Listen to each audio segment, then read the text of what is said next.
Hello, hello, hello, people! Back at it again. Last show of the year. The world is burning. If you're new to the show, welcome. Take a seat. We're going to watch some videos today. We're looking at the 2024 economy predictions from a few different people on TikTok. Let's see what the TikTok people are saying. Shout out to the 93 subscribers. Really kind of you to subscribe. Yeah, and if you want to pay attention to what's going on in the world and kind of watch it burning in the 2024 period, give me a follow. Right, let's get into it. Let's see what the market is saying. Everyone who Here's what I predict will happen in 2024 for the economy. The big thing people are looking at are interest rates in the election year. As far as interest rates go at this point, I don't know when they're going to go down. We may be sitting where we're at for the next year. But usually the current president will want to do everything possible to get reelected, and so that means doing everything they can to stimulate the economy. Now, it's a big if because I don't know if Biden will even make it to the next election, but nonetheless, we should see them doing some things to stimulate the economy. So as a business owner and a real estate investor, to be quite honest, I don't really care what happens. I'm going to keep building my foundation. I'm going to keep scaling. I'm going to keep pushing forward. It doesn't matter who's in office. It doesn't matter what the rates are. I'm going to adapt and pivot to whatever we're given. But if I had to answer, I think next year is going to be very similar to this year. So let me know your thoughts in the comments. What I predict will happen. Yeah, I think this year, well, 2024 is going to be very similar to 2023. I'm just going to think everything's going to be more accelerated, and some of these crashes are going to start happening. I can't tell you when. I just know sometime in 2024. Everything I'm reading online, that's kind of where I'm leading to it as well. I know they're saying their interest rate is coming down. I don't think that's going to be in the first quarter either. I feel like it'll be in the back half of the year. The housing market is going to go crazy in 2024. The only question I got is, are y'all ready for it? Before the Fed's meeting yesterday, it was already anticipated that our economy was moving in the right direction and that in 2024, the Feds would start cutting interest rates. Now, I gotta say, I did expect the Feds to cut interest rates in 2024, but 6 times is wild. Now, the reason why I say that's wild is because 6 times in 1 year is a lot. And I really am concerned about the state of our economy staying at the 2% inflation rate. So I just felt like cutting rates 6 times in 1 year sound a little bit too good to be true. And I was right. Yesterday at the Fed's meeting, they officially announced that they're going to keep rates paused right where they're at and start cutting rates in 2024. And they're indicating that they'll cut it at least 3 times in 2024 and maybe even more than that in 2025. And prior to this meeting, investors were already very optimistic. So although the Federal Reserve rate stayed right where it was, mortgage rates were positively affected. So this is just a sign of greater things to come going. Yeah, but if you look at this comment here by Julesy, ain't enough housing inventory, the market is going to be a shit show. There's been a lot of people sitting on the sides renting, saving up a little bit of cash.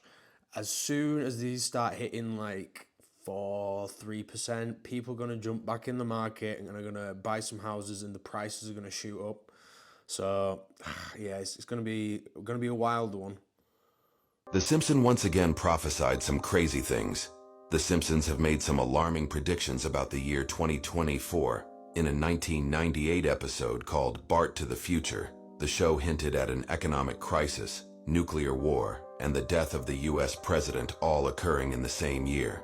The episode shows Lisa Simpson as the future president. In a scene with her advisors, Lisa mentions the budget problems and mess left by the previous administration led by President Biden. A news report in the episode then describes a nuclear conflict with an unspecified country, resulting in massive destruction. The idea of nuclear war and economic turmoil is understandably frightening. However, one can hope these predictions do not come true. Still, The Simpsons have predicted major real-world events accurately in the past. This leads to wondering what else they may have foreseen. In fact, a more recent Simpsons episode contains an even more terrifying prediction than anything before. Do you want to find out about this new prediction in part? Not really. Yeah, The Simpsons have actually predicted some crazy stuff if you go back and look at some of the things. And that list is all stuff that is kind of believable. So, yeah. for next year, are you optimistic about the global economy or pessimistic? as 2024 approaches, asking 5 billionaires on their upcoming year predictions on the stock market, on cryptocurrency, on the upcoming crash. So like the video, send this to a friend, and let's start with BlackRock CEO Larry Fink. We've had a government, I'm talking about the U.S. now, that in 2000 we had an $8 trillion deficit.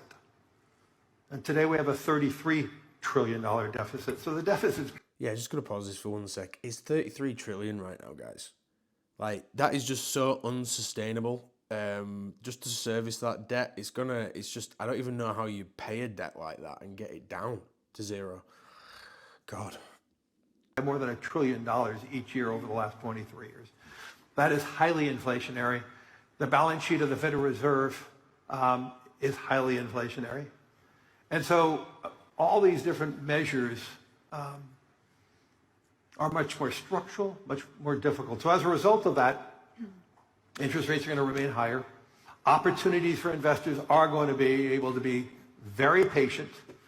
You could do nothing and enjoy a positive return.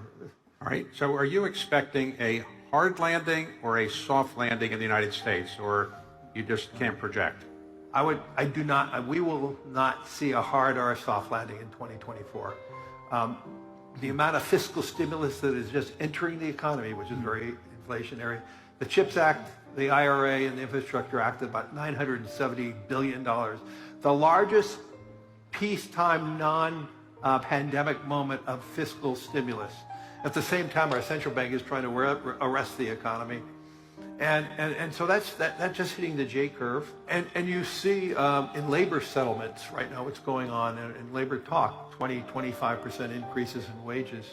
So I don't see a problem, but I do believe the Federal Reserve is going to have to raise rates higher, which probably will mean by 25 we may have a soft, we may have a hard landing. That is the only way I see how we're going to be arresting this. But I don't expect it anytime soon. I think the power of the economy, the power of the consumer that Jamie about a lot, is giving me comfort that the economy is fine. So Larry Fink's... Yeah, I mean, that's Larry Fink, manager of BlackRock. He is the market. I think those guys manage like a quarter of all the capital in the world, something crazy like that right now. It's always annoying when those guys say something, because it's like, I'm sure he knows exactly what's going to happen in 2024, and he's so kind of aloof there. He's like, I don't know, it could be hard, could be soft. It's like, you know exactly what's going on, Larry. biggest concern is the Federal Reserve interest rates. Higher for longer, he sees that staying. And what's interesting, because of all that global macro uncertainty, as explained in yesterday's video, Larry Fink is bullish on Bitcoin into next year because of all that macro uncertainty. The rally today is about a flight to quality, and I believe crypto will play that type of role as a flight to quality. Now, Ray Dalio was asked about the global economy into 2024. This is what he said. For next year, are you optimistic about the global economy or pessimistic? Pessimistic. Pessimistic. Pessimistic about it. Look, you have... I'm going to skip this one, guys, because I put this in a video yesterday, although I do like Ray. Even billionaire Ray Dalio can't help but hold a little Bitcoin, a little Ethereum. Here's why he's bullish. I got to ask you before we let you go about crypto. How much Bitcoin do you own? Do you have any other cryptocurrencies? And what do you think the outlook is for them now?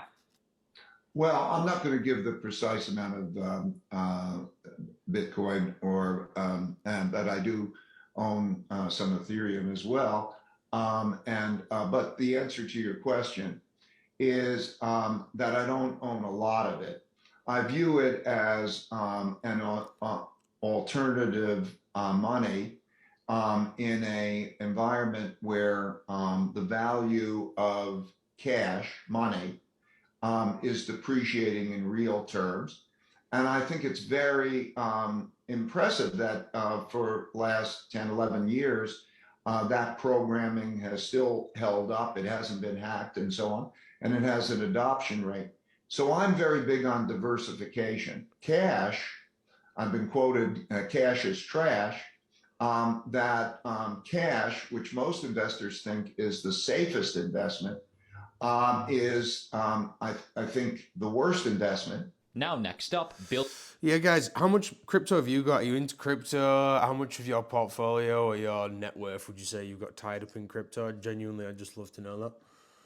Warren Buffett, who is obviously a big hater of cryptocurrency. Now, if you told me you owned all of the Bitcoin in the world and you offered it to me for $25, I wouldn't take it because what would I do with it? But what is Warren Buffett's prediction for 2024, and what is he most concerned about? But it all has consequences, and I think we're about, well, we are starting to see. For context, Warren Buffett is speaking about the potential ticking time bomb of this debt-fueled commercial real estate. There's over $1.4 trillion maturing all of next year and then through 2025. Actually, half a Yeah, and this, guys, is one of the financial houses of cards that's going to start bringing things down. The commercial real estate market. They all, and I think this is one of the reasons why they're going to bring the interest rates down as well in time for this. Literally hundreds of billions of dollars worth of commercial real estate needs to refinance this year and through 2025. So if they have to refinance at these high rates, I mean, there's stories of like hotels and whatnot already just handing the keys over to the banks that can't service the bill. So yeah, this is one. I'll make a video just specifically about that. $1 of that is maturing next year. Here's Warren Buffett's concerns and outlook. This question comes from Tom Seymour. He says the first sentence of a recent Financial Times article read, Charlie Munger has warned of a brewing storm in the U.S. commercial property market, with American banks full of what he said were bad loans as property prices fall. Please elaborate on what's going on in commercial real estate. How bad will the losses be, and what sectors or geographies look particularly bad? I'll just add an addendum from another viewer who wrote in and wanted to know if Berkshire would be more active in commercial real estate as a result. Well, Berkshire's never been very active in commercial real estate. It works better for taxable investors than it does for corporations taxed the way Berkshire is.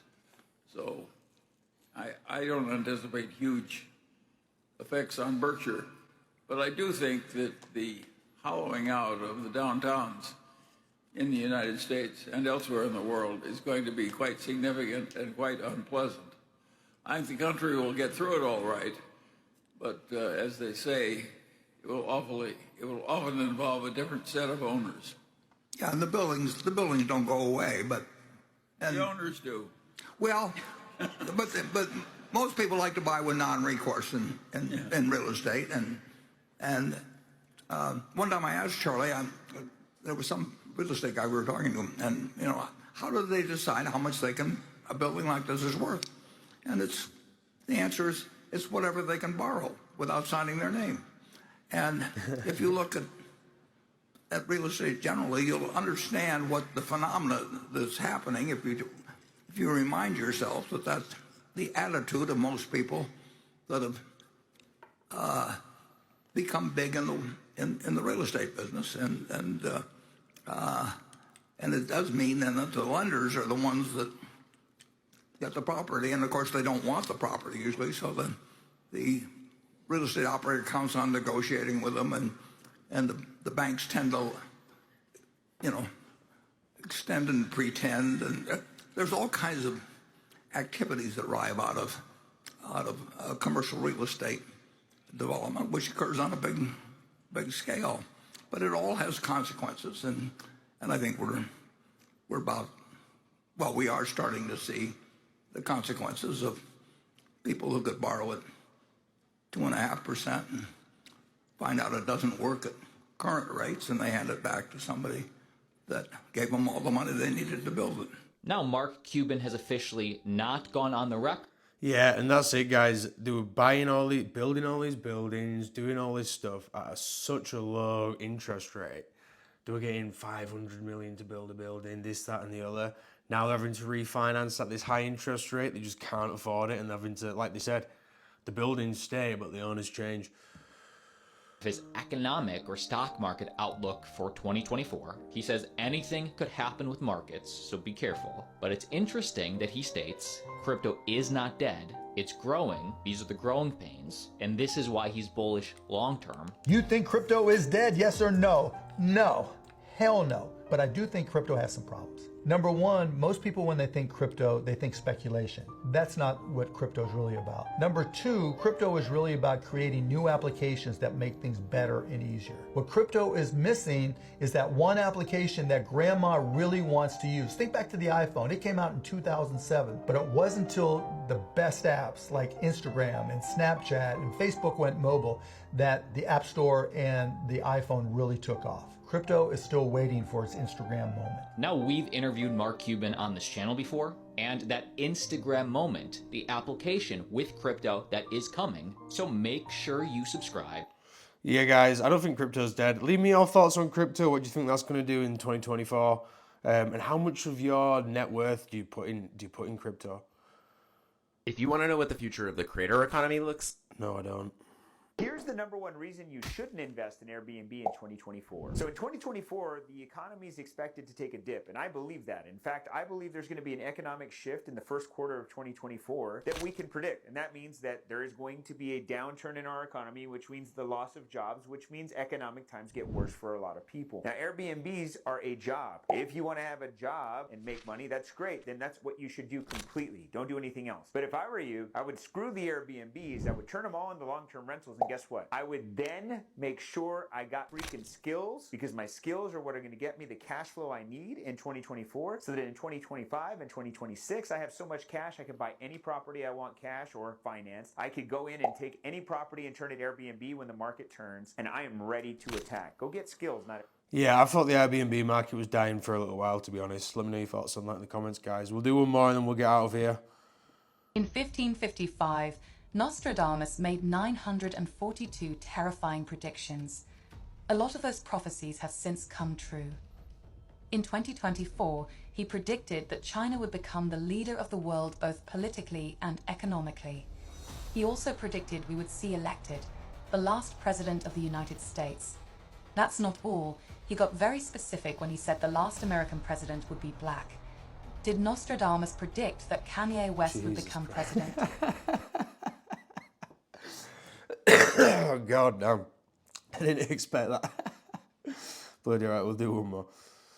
2024 is going to be a huge year for the creator economy, and here's everything you need to know. First and foremost, that the value of this economy is expected to double over the next 4 years to reach almost $500 billion. And 44% of advertisers plan on increasing their budget that they spend with content creators in 2024. But this isn't just a top of funnel play anymore when working with content creators. I thought this was a really cool point that they included in this article, but they are looking for strong relationships to embed with their brand and in content. Don't be surprised when YouTube Shorts blows up in 2024, because in February they had surpassed 50 billion daily views, and they rolled out a revenue share program for creators, meaning they are giving and paying creators to create content over there, and they already own the search platform. So don't be surprised when YouTube Shorts is where everybody is spending their time in 2024. More B2B brands will start working and embracing creators in 2024. As we've already established, people are spending time on these platforms. They will want to start partnering with creators and embed some of those relationships. I can see if you're creating something like a newsletter, this is going to be huge to working with these companies where they're going to spend money with people who have established audiences. Micro creators are going to be the thing of this year, and by that, if you have anywhere from 10,000 to 100,000 followers, brands are going to want to work with you because we've already established that they're spending more money on content creators in 2024. The rise of creator-led media companies. Basically, don't be surprised when you start seeing more Alex Coopers and Reese Witherspoons and these lifestyle branded marketing and media companies pop up all over the place. This is where we start carving out a path of the creator economy and blowing it up in a huge way. It takes money away from the traditional legacy media companies, advertising, and it gives it back to the creators, companies recruiting in-house for content creators, people that want to create content and still want the foundation of a job and collecting a paycheck, this is going to be huge for them. And my favorite part of it all is more creators will become founders. Instead of trading pennies on the dollar to work with these brands as content creators, you will see more content creators establishing their own brands and standalone products based on what they've created their lifestyle and content around. It's going to be a huge year for content creators. So if you're not already creating content around your lifestyle and your brand, start yesterday. And for the best creator, yeah, I do kind of think a lot more people are going to jump into this creator space.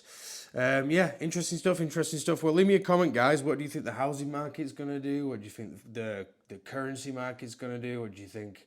Any of your predictions that you got for 2024, leave them in the comments, guys. And have a great new year. Catch you on the next one. Bye.